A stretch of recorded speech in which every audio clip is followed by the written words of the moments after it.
Саламатсыздар ма балалар? Бүгінгі сабағымыздың тақырыбы отандық өнімді пайдаланамыз. Оқу мақсатымыз көптік мәнді есімдер мен көптік жалғауларды ажырата танып, дұрыс қолдану. Мәтінді оқи отырып, негізгі идеяларды қысқаша түртіп жазу. Жазбаға сүйеніп, мәтін мазмұнын түсіндіру. Бағалау критерийі: мәтінді оқимыз, қажетті ақпараттарды конспектлейміз. Көптік мәнді есімдерді сөйлем ішінен таба аламыз, жалғауларын орынды пайдаланамыз. Балалар, енді бүгінгі сабағымыздың грамматикалық тақырыбы көптік мәнді есімдер.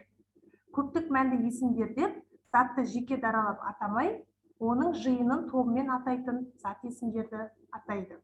Мысалы, сүт, ұн, жүн, алма, өмір, шындық, жел, құйын деген сияқты зат есімдерді алсақ, олардың әрқайсысы белгілі бір жеке дара затты ғана атамайды, оны тобымен атайды. Көптік мәнді есімдерге мынадай зат есімдер жатады. Бірінші, сұйық заттардың атаулары. Мысалы, айран, шәй, боза, тұздық, тағы басқа. Екінші, газ тектес заттардың аттары. Мысалы, озон, бу, түтін, тұман, тағы басқа.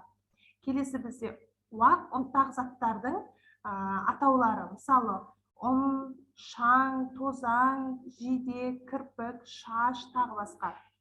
Және бізде келесі дерексіз ұғымдарды білдіретін заттардың атаулары.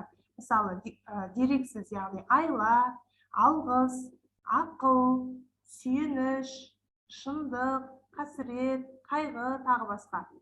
Келесі өздігінен табиғи бөлшектенбейтін кесек заттардың атаулары. Алтын, қола, құрыш, шойын, тағы басқа.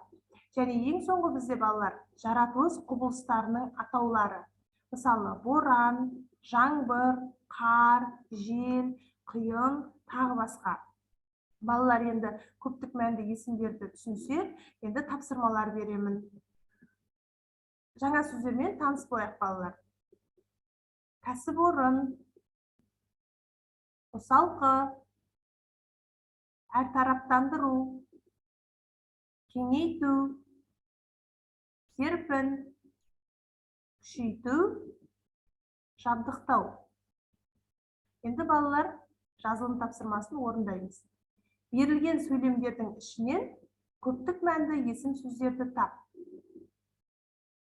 Берілген сөйлемдер: далада жаңбыр себелеп тұр.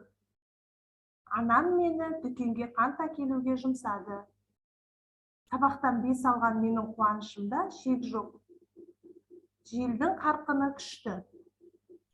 Өте жақсы балалар, орындап болсақ, келесі тапсырмаға қараймыз.